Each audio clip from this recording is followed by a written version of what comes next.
Well, 2017 was a wild year in the world of professional wrestling, but it's finally drawing to a close. Over the course of 12 months, the WWE on ESPN staff has watched hundreds, if not thousands, of hours of wrestling programming, and we've seen the best, and worst, of it all.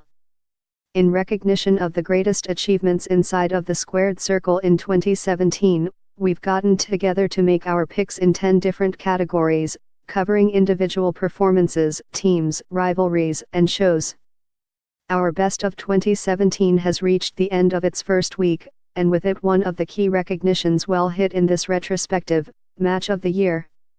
Between personal taste and numerous other variables, our staff's picks in this category spread throughout the year in WWE and well beyond that company's boundaries.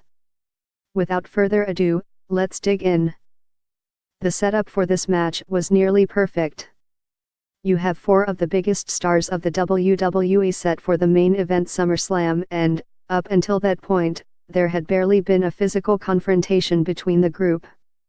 Add in the call-out of Brock Lesnar by Jon Jones and the incorporation of an "if he doesn't win, hell leave the WWE" stipulation, and all of a sudden the stakes were higher than ever. The entire crowd at Barclays rose to its feet as each of the 4 men made their entrances, and nobody sat down for the rest of the match. From Strowman lifting tables and putting Lesnar through a couple of them, to multiple spears by Roman, to a coquina clutch that looked like it could end it all, the match took on an entirely different energy after Lesnar got carted away. After several minutes of triple threat action, Lesnar returned to the ring and took care of business to retain his title. This match had it all.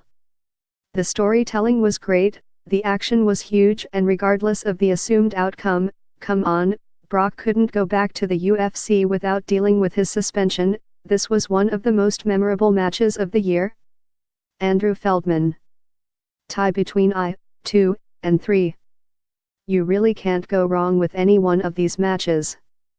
The trilogy between Kenny Omega and Kazuchika Okada, in January at Wrestle Kingdom 11, in June at Dominion, and in August in the G1 Climax tournament, brought fans back to the days of Ric Flair and Ricky Steamboat. They were just 2 guys with an almost telepathic chemistry putting on jaw-dropping match after jaw-dropping match. Picking only one of these matches for Match of the Year is a pointless exercise because each matchup was amazing in its own way. The Wrestle Kingdom 11 match had the biggest stage and the benefit of being Omega and Okada's first singles match. The Dominion match was a 60-minute draw, which is almost never seen in today's wrestling, especially one so entertaining throughout. Their third encounter in Block B of the G1 Climax was the most fast-paced of the 3, and saw Omega finally come out on top, though the title wasn't on the line. It's up for debate which of their matches was the best, but there's no denying any one of them is deserving of Match of the Year in 2017. Michael won's over.